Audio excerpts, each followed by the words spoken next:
बहुत बहुत स्वागत है ब्राइट एजुकेशन के यूट्यूब चैनल में। हफेली एग्ज़ाम का 2023 का क्वेश्चन आपको दे रहा हूं मैं। 2022-23 ये रिसेंटली एग्ज़ाम का क्वेश्चन है।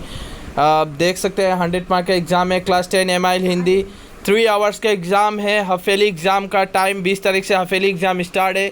सो क्वेश्चन क्या क्या एग्ज़ाम में बनेगा, यहाँ से लगभग ये जो क्वेश्चन पेपर है 50% क्वेश्चन यहाँ से ही बनेगा। ये गारंटी लेता हूँ मैं, 50% क्वेश्चन यहाँ से बनेगा। एग्ज़ाम में बिल्कुल टिक टॉक एकदम जैसा का तैसा क्वेश्चन आपको देखने को मिलेगा। जिस तरह यहाँ पे देख सकते हैं निम्नलिखित इसी तरह बनेगा। एक एक मार्क का 10 क्वेश्चन, ठीक है। ओवरऑल 100 मार्क का एग्ज़ाम होगा, 3 घंटे टाइम रहेंगे, ठीक है। जितना भी डिस्ट्रिक्ट है, अब बोलेगा सर मैं हाइलाकांदी से हूँ, मैं काछाड़ डिस्ट्रिक्ट में, बरपेटा, मैं लखीमपुर, कोई धेमाजी, कोई कामरूप, कहीं से भी बिलोंग्स करता है, उसका एग्ज़ाम में 50% क्वेश्चन इस पेपर से बनने वाला है। क्यों बनने वाला है, कैसे बनेगा, कौन इम्पोर्टेंट है, मैं सब दे रहा हूँ आपको। बुक से भी इम्पोर्टेंट दूंगा मैं 100%, ये लिख कर लीजिए। अब यहाँ पे देखिए निम्नलिखित प्रश्नों को वाक्य उत्तर दीजिए। 10 क्वेश्चन रहेगा, 10 मार्क, एक एक क्वेश्चन का 1 मार्क। तुर्कों को कौन प्यारे है, रहीम प्यारे है, हाँ। उसके बाद हिंदुओं को राम प्यारे है। चलो अब कहते ही यह प्रश्न सीता जी की किस दशा का उद्बोध करता है। सीता जी कहती है कि श्री राम से कि अब कितने दूर तक और चलना है। तब सीता मतलब चल नहीं पाती है, क्योंकि सीता बहुत ही कोमल शरीर होता है सीता का। उसकी दशा बहुत बिगड़ जाती है, माथे से पसीना निकलने लगता है, बहुत थकी हुई रहती है। इसीलिए वो प्रश्न करती है कि स्वामी और कितने दूर तक हमें चलना है। तो यह प्रश्न सीता जी की किस दशा का दोक करता है, द्योतक है। किरणों का खेल किस प्रकार की कविता है। किरणों का खेल जो कविता है वो किस प्रकार, एक प्राकृतिक प्रदत्त कविता है। आंसर भी मैं बोल रहा हूँ, इतना सुंदर क्वेश्चन है। स्त्री पत्थर किस समय तोड़ रही थी, तो दोपहर के समय इलाहाबाद के पथ पर स्त्री पत्थर तोड़ रही थी। तोड़ती पत्थर कविता से ये दिया गया है ये वाला। किस राजा ने विपत्तियों में भी सत्य का सहारा नहीं छोड़ा। राजा हरिश्चंद्र। आत्मनिर्भरता चैप्टर, देखिए मुझे चैप्टर तक बोल रहा हूँ मैं, आपको भी क्वेश्चन पढ़ के याद आना चाहिए कि किस चैप्टर से ये क्वेश्चन है और क्या पूछ रहा है, तभी आप उत्तर दे पाइएगा। जिस बच्चा को ये तक नहीं मालूम कि ये क्वेश्चन किस चैप्टर से, वो बच्चा पढ़ा ही नहीं है, वो बुक को टच तक नहीं किया है, ठीक है। तो अपने आप को एक्सेप्ट कीजिए कि आप गलती कर रहे हैं, अपने गलतियों को सुधारिए, गलतियों से सीखिए। किस राजा ने विपत्तियों में भी सत्य का सहारा नहीं छोड़ा। राजा हरिश्चंद्र। देखिए नमक का दरोगा, यहाँ से क्वेश्चन आ गया। चैप्टर है मुंशी प्रेमचंद का, बहुत अच्छा चैप्टर है। नमक के दफ्तर से मील भर पूर्व कौन सी नदी बहती थी। 2020 का फाइनल एग्जाम में भी ये क्वेश्चन आया हुआ था। यमुना नदी बहती थी, यहाँ पे जमुना नहीं लिखिएगा, यह जमुना होगा शायद, जमुना नदी बहती थी, ठीक है, जमुना ही होगा, जमुना नदी बहती थी, यमुना नहीं, जमुना नदी बहती थी। किस कवि ने अकबर के बुलाने पर फतेहपुर सीकरी जाने से इनकार कर दिया। आत्मनिर्भरता क्वेश्चन, चैप्टर वहाँ से क्वेश्चन वहीं से है, तो बहुत अच्छा क्वेश्चन है ये, आपको वहीं बुक का आंसर मिलेगा। अफसर नामक पाठ किस प्रकार की रचना है। ये अफसर चैप्टर डायरेक्ट एक्सप्लेन कर दिया कि ये अफसर चैप्टर से मैं पूछ रहा हूँ। अफसर नामक पाठ, आप ये आंसर कहाँ से मिलेगा, सर ये आंसर मेरे बुक में नहीं है। तो कई तरह की बातें बच्चे बोलते हैं। आप एक काम कीजिए, बुक के अंदर जो येलो कलर का यानी हल्दी कलर में जो सारांश दिया रहता है, या ग्रीन कलर में जो सारांश दिया रहता है, कोई भी पार्ट हो, कोई भी आप पार्ट उठा लीजिए, आपको थोड़ी सी वो समरी मिल जाएगी, उस समरी में ही इसका आंसर भी मिल जाएगा। प्रेमचंद जी का जन्म कब और कहाँ हुआ था, बहुत मोस्ट इंपॉर्टेंट। मैं ऑलरेडी क्वेश्चन आंसर दे चुका हूँ, लिखा चुका हूँ। जब भी मैं पढ़ाता हूँ ना, सबसे पहले तो मैं कवि परिचय पढ़ाता हूँ, उसके बाद कुछ इनर क्वेश्चन देता हूँ। कवि के परिचय के बारे में कुछ क्वेश्चन दे देता हूँ, पाठ के बारे में कुछ क्वेश्चन देता हूँ। मैं जानता हूँ एग्जामिनर बहुत चालाक है, कुछ तो क्वेश्चन कवि परिचय से उठाएगा ही उठाएगा। ये देखिए कवि परिचय से क्वेश्चन है, प्रेमचंद का जन्म कब और कहाँ हुआ था। अफसर आपकी गलतियों का क्या मांगता है, ये डायरेक्ट अफसर चैप्टर, यानी हमने जो देख रहा हूँ कि अफसर चैप्टर से भर भर के क्वेश्चन है। संत कबीरदास ने, नेक्स्ट 2 नंबर का क्वेश्चन। अब यहाँ पे बोलिएगा कितना लिखना है। देखिए ऊपर वाला जो आंसर लिखना था, ये एक एक लाइन में लिखना था, एक लाइन में। कबीरदास का जन्म कब और कहाँ हुआ था, बस उनका जन्म 1885 में अमुक जगह में हुआ था, हो गया ख़त्म। नेक्स्ट ये जो आंसर लिखना है, इसमें लगभग 30 वर्ड तो आपको यूज़ करना ही पड़ेगा, कम से कम 30 शब्द में आंसर देना ही पड़ेगा।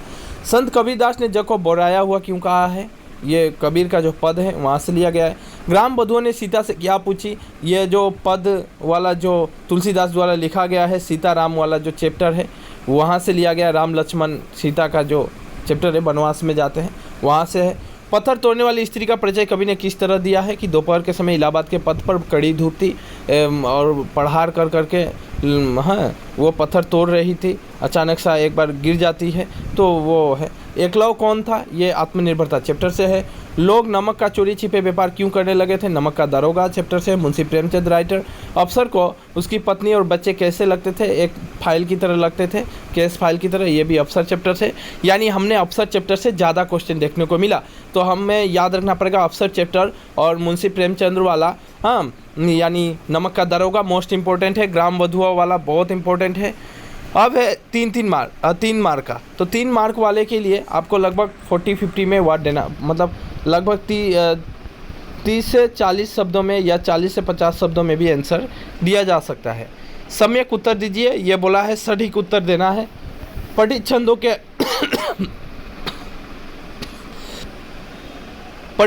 के आधार पर रामचंद्र की चारित्रिक विशेषताओं का वर्णन करना है, यानी तुलसीदास लिखा गया जो चैप्टर है वहाँ से दे दिया। परिवर्तन प्रकृति का नियम है और प्रस्तुत कविता के आधार पर इस तथ्य की पुष्टि कीजिए।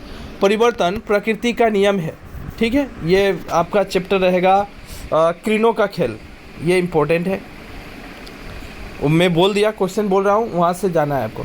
तोड़ती पत्थर कविता का प्रतिपाद्य लिखिए, अच्छा क्वेश्चन है, ये देता ही देता है।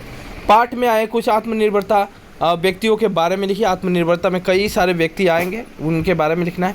स्वर प्रसंग व्याख्या कीजिए। अब यहाँ पे 5 मार्क, वेरी इंपॉर्टेंट।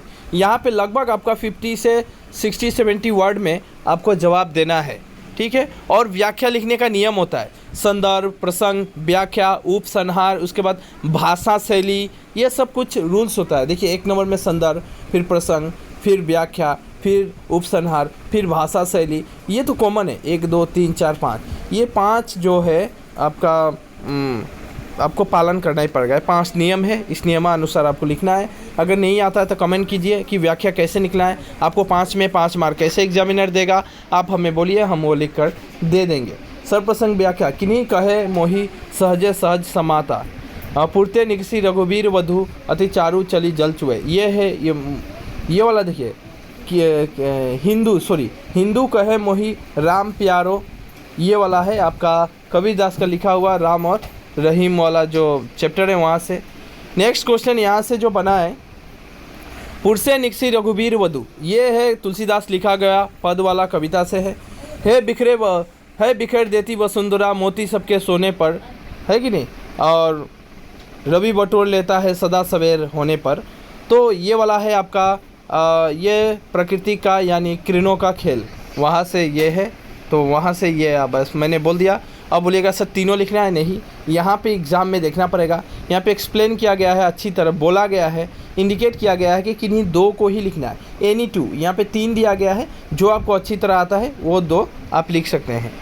आशय स्पष्ट कीजिए। अब ये कैसे लिखा जाता है, बिल्कुल व्याख्या की तरह होता है, बस यहाँ पे 5 नियम का पालन नहीं करना पड़ता। इसको डायरेक्ट लिख सकते हैं, लेकिन कुछ तो संदर्भ वाला पार्ट आ जाता है। जिस तरह निम्नलिखित पंक्तियाँ तुलसीदास द्वारा लिखा गया, ये पद नामक पाठ से ली गई है, इसके लेखक तुलसीदास है, अमुक इस तरह की बातें कर ये आशय स्पष्ट यहाँ कभी कहना चाहते हैं कि इस तरह करके आपको आशय स्पष्ट अच्छी तरह करना पड़ेगा, ठीक है। तो 3-3 मार्क का है, इसको भी आप 30 यानी 40 शब्दों में 30 शब्दों में जवाब दे सकते हैं।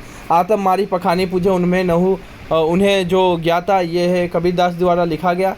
उसके बाद वो एक आत्मा है, एक शरीर के रिटायर होने के बाद नया शरीर में ग्रहण करता है, यह अफसर चैप्टर से है। न्याय और नीति सब लक्ष्मी के खिलौने हैं, ये आपका नमक का दारोगा चैप्टर से है, ठीक है। आपको नहीं आता है मुझे कहना है। ग्रामर ऑलरेडी मैं पहले दे चुका हूँ, फिर से आपको नहीं मिला है, मैं फिर से देने वाला हूँ। 2 पर्यायवाची शब्द, रघुवीर, राजा, मार्ग और गंगा। ये पर्यायवाची मतलब क्या है, 2 नाम, 2 नाम लिखना है। जिस तरह मार्ग का राह, रास्ता, गंगा का गंगोत्री, देव नदी, किन्हीं 3 का लिखना है। राजा का मुझे इतना याद नहीं आ रहा है। रघुवीर का भी, रघुवीर मतलब रघुवीर वधु मतलब श्री राम का ही बोला जा रहा है, तो राम होगा। उसके बाद उनके नाम और देना है, कई नाम देना है, तो हम ये दे देंगे आपको। अभी नेक्स्ट वीडियो आपको ग्रामर लेके आ रहा हूँ, मैं दे दूँगा। कम से कम ग्रामर लिख कर आप पास जरूर कीजिएगा। विलोम शब्द लिखिए। देखिए सिलेबस कंप्लीट हुआ नहीं है, टेंशन करने की ज़रूरत नहीं है। मेरा बस वीडियो देखते रहिए, चैनल को सब्सक्राइब करके रखिए, लाइक ज़रूर कीजिएगा। और एक बात है, दोस्तों को शेयर थोड़ी ज़रूर कीजिए। मैं इतना ही रिक्वेस्ट करता हूँ, आपको सब नोट्स मिलेगा। विलोम शब्द लिखिए। मृत, झोपड़ी, यथार्थ, त्याग।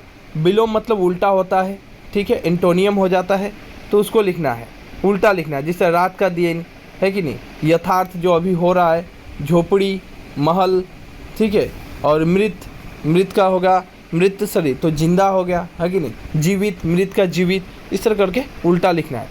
निम्नलिखित सामासिक पदों का विग्रह करते हुए समास का भेद। यह समास में बहुत बच्चे कंफ्यूज होते हैं, उनको टेंशन हो जाता है, तो मैं समास का वीडियो लेके आ रहा हूँ, स्पेशल वीडियो लाऊंगा, ट्रिक के साथ सिखाऊंगा। मैं ऑलरेडी पहले बनाया था, बाय द वे फिर से आप अगर चाहते हैं वो सब फिर से पढ़ाऊँ मैं, तो आप चैनल को सब्सक्राइब करके रखें, जल्दी से शेयर भी कीजिएगा। किन्हीं दो समुचित शब्दों को लिखें। बलि, बलि ये क्या है, कैसे होता है सर, ये मुझे समझ में नहीं आता। तो ये कुछ नहीं है, आपको प्रोनाउंसिएशन सेम नज़र आएगा पर आंसर दोनों का अलग होगा। देखिए नीर और नीर, एक नीर होता है घोंसला, एक नीर होता है पानी। दीन और दीन, एक दिन का मतलब हो जाता है, मतलब दिन मतलब है दिवस, और एक दिन का मतलब हो जाता है गरीब, गरीब व्यक्ति, दिनहीन व्यक्ति। इसी तरह करके ये समझाना पड़ता है, अर्थ लिखना है। लेकिन एग्ज़ाम में एक चीज़ फोकस ज़रूर करना पड़ता है, एग्जामिनर कितना लिखने बोलता है। ये बोला है कि नहीं 3 का 3 मार्क है, बहुत बड़ी बड़ी मार्क है, मार्क देखिए ना, बहुत बड़ी मार्क है, 3 mark, 3 mark, 3 mark, 3 mark, 3 mark. और ग्रामर ऐसा है ना, मैथ्स की तरह होता है। ग्रामर में अगर मैं रात का दिन लिखा, ठीक है, रात का दिन लिखा, तो एग्जामिनर डायरेक्ट मार्क दे देगा, 1 मार्क, यहाँ पे नहीं काटेगा। स्पेलिंग आपकी सही होनी चाहिए, डायरेक्ट मार्क मिलता है। और अगर एक भी स्पेलिंग, अगर दिन इस तरह उल्टा लिख देता हूँ मैं, तो एग्जामिनर काट देगा, क्योंकि उसका अर्थ ही अलग हो गया। इसीलिए अब है मुहावरा। मुहावरा बहुत इंपॉर्टेंट है, बहुत अच्छा है, बहुत इजी भी है। ललो चप्पो करना मतलब वही है, तारीफ करना। धूल में चलना, पौ 12 होना, भाव बढ़ जाना। ऊँचे ऊँट के मुंह में जीरा, मतलब बहुत कम है। तो बहुत अच्छा है कि नहीं 3 का बोला था, 3 का जवाब भी दे दिया। और कैसे लिखना है, बस आप चैनल को सब्सक्राइब करके रखिए, सबका आंसर मिलने वाला है, मैं दूंगा लिख कर। पहले मैं क्वेश्चन देता हूँ, फिर आंसर देता हूँ। निम्नलिखित किन्हीं एक जनजाति के विषय में सविस्तार लिखना है। देखिए यहाँ पे एक्सप्लेन किया है, मैं कुछ दिन पहले ही मैंने तिवा और बोडो को ऑलरेडी मैंने दे दिया है, और इन जनजातियों के बारे में मैंने 10 मार्क का आंसर ऑलरेडी लिखा दिया है। तो ये 2 जनजातियों के बारे में लिखिएगा। यहाँ पे किन्हीं एक जनजाति लिखना है। यहाँ पे इतना सारा ऑप्शन है आपको, देखिए कोई भी चॉइस कीजिए, आपका मर्जी। बोडो, तिवा, देवरी, नेपाली, मटक, मरान, मिसिंग, यहाँ से कोई एक को उठाना है और आपको आंसर लिखना है, और आपको 5 मार्क एग्जामिनर दे देगा। बहुत बड़ी मार्क है, हेवी मार्क दिया जा रहा है, 5 मार्क। उसके बाद यहाँ पे फोकस करना है। निम्नलिखित किन्हीं एक जनजाति के जननेता, मतलब यहाँ पे जननेता दिया है, यानी एक व्यक्ति, कोई एक जनजाति का एक स्पेशल व्यक्ति जो अपने जातियों के लिए काम किया था, उसके बारे में लिखना है। कोई भी यहाँ से कोई भी जनजाति का कोई भी व्यक्ति को आप ले लीजिए, ठीक है। तो वहाँ पे भी एग्जामिनर 5 मार्क दिया है, बहुत हेवी मार्क है, ज़्यादा लिखना नहीं है, ऑलरेडी आंसर दे चुका हूँ मैं, ठीक है। अब निम्नलिखित प्रश्नों के उत्तर देना है। यहाँ पे भी बहुत सारे, देखिए टाइम बहुत कम रहता है, इतना आंसर लिखना समय कम रहता है। आपको जल्दी जल्दी ये क्वेश्चन उठा लेना है अपने कॉपी में, और जल्दी से आप इसको याद कर जाइए एकदम फटाफट। आंसर भी मैं कुछ दे रहा हूँ, ग्रामर मैं पूरा दे दूँगा, ये तो भरोसा मेरे ऊपर है। अब बोलिएगा सर क्वेश्चन आंसर तो भाई चैप्टर जब एक्सप्लेन किया था तभी मैं दे चुका था, इसके बावजूद भी चाहिए तो दे दूँगा। शंकरदेव के अनुसार यह संसार कैसा है, माया है, मोह है कि नहीं। कवि ने ये, अब बोलिएगा कहाँ से दिया, ये बरगीत चैप्टर है, वहाँ से देखिएगा। कभी हमें कैसे चलने का आह्वान किया है। अमीर खुसरो का जन्म कहाँ हुआ था, ये अमीर खुसरो खुद एक चैप्टर है। डॉक्टर APJ अब्दुल कलाम ने, अब्दुल कलाम से अरुणिमा को कौन सा पुरस्कार मिला, ये अरुणिमा सिन्हा चैप्टर है, वहाँ पे पढ़ना है। ये सब 1-1 मार्क का है, तो 1-1 लाइन में आंसर देना चाहिए। अब देखते हैं 2-2 मार्क का फिर से आ गया। अस्पताल में रहते समय अरुणिमा के मन में कैसे ख्याल आए, तो ये अरुणिमा सिन्हा चैप्टर है, देखना है। हिंदुस्तान को अमीर खुसरो ने महान क्यों कहा है, अमीर खुसरो की भारत भक्ति एक चैप्टर है, वहाँ से दिया है। जीवन को सत सत आहुति में जलना होगा, यह आशय क्या है? ये कविता से दिया गया है। शंकरदेव ने संसार को दुखमय क्यों कहा है? बरगीत चैप्टर से दिया गया है। उसके बाद फिर से आ जाता है नाम पंचाने नादे पलवावत। इन पंक्तियों में नाम की तुलना पंचानन से क्यों की गई है? ये मुझे थोड़ी सी कंफ्यूज हो गया, मुझे याद नहीं आ रहा है कौन सा कविता से दिया है, पर जो भी है मैं इसका आंसर जरूर दूंगा आपको। भारतीय एकता में अमीर खुसरो का योगदान विस्तार पूर्वक लिखना है। अमीर खुसरो की भारत भक्ति इतना इंपॉर्टेंट चैप्टर है, 8 से 10 मार्क वही चैप्टर कवर कर जाता है, इतना इंपॉर्टेंट है, वो पढ़ना है। मैं खुद एक्सप्लेन करूंगा, आप मेरे चैनल से जुड़े रहे। विकलांगता होने पर भी अरुणिमा एवरेस्ट विजय प्राप्त करने में सफल हुई, क्यों हुई, कैसे हुई, उसके बारे में सविस्तार कीजिए। तो यहाँ भी अच्छा खासा मार्क है, शायद 3-3 मार्क है। हाँ यस 3-3 मार्क है, देखिए 3-3 मार्क है, 3 क्वेश्चन का 9 मार्क। अब आ जाता है ग्रामर का एक पार्ट, अलंकार किसे कहते हैं। बहुत अच्छा ग्रामर है, अलंकार मैं पढ़ा दूंगा अभी बस आज ही कल में आंसर आपको मिल जाएगा। रस की परिभाषा देते हुए कितने प्रकार के होते हैं, रस के बारे में लिखना है। बाय द वे आप लोग से एक काइंडली रिक्वेस्ट है, ये भी ग्रामर का पार्ट है, कि आप लोग ये सब लिख के रखिए, यही सब पढ़ना है, यही सब आएगा सेम। ग्रामर तो एकदम बिल्कुल कॉपी डायरेक्ट बोला जाएगा, सेम टू सेम देता है, सेम। और एक बात है, आपसे रिक्वेस्ट है, किस किस बच्चे का ये एग्ज़ाम हाफेली कब से है, ज़रूर कमेंट कीजिए, मुझे कमेंट कीजिए कि आप लोग का एग्ज़ाम हाफेली कब से है, ठीक है। बहुत अच्छा। और एक बात है, मैं रिक्वेस्ट कर रहा हूँ, नीचे एक ग्रुप का लिंक दे रहा हूँ, वेरी इंपॉर्टेंट। एक मेरा व्हाट्सएप ग्रुप है, वो ग्रुप ज्वाइन ज़रूर करना है, वहीं पे नोट्स वगैरह मिलेगा, सब कुछ वहाँ पे मिलेगा। ग्रुप को ज्वाइन करना है, वो ग्रुप में आपको क्वेश्चन आंसर, क्वेश्चन पेपर, सब कुछ वीडियो, सब कुछ वहीं पे मिलेगा, ठीक है। जो भी नोटिफिकेशन होगा वहीं पे देता हूँ मैं, तो ग्रुप को ज्वाइन ज़रूर कीजिए, आप ग्रुप को ज्वाइन जरूर कीजिए। डिस्क्रिप्शन के नीचे ग्रुप का लिंक है, व्हाट्सएप ग्रुप का, क्लिक कीजिएगा, बस ज्वाइन हो जाइएगा, ठीक है। तो बहुत ईजी प्रोसेस है, आपको ज्वाइन कर लेना चाहिए। और अपने अपने डेट ज़रूर बताइएगा किसका एग्ज़ाम कब से है, कमेंट ज़रूर करना है।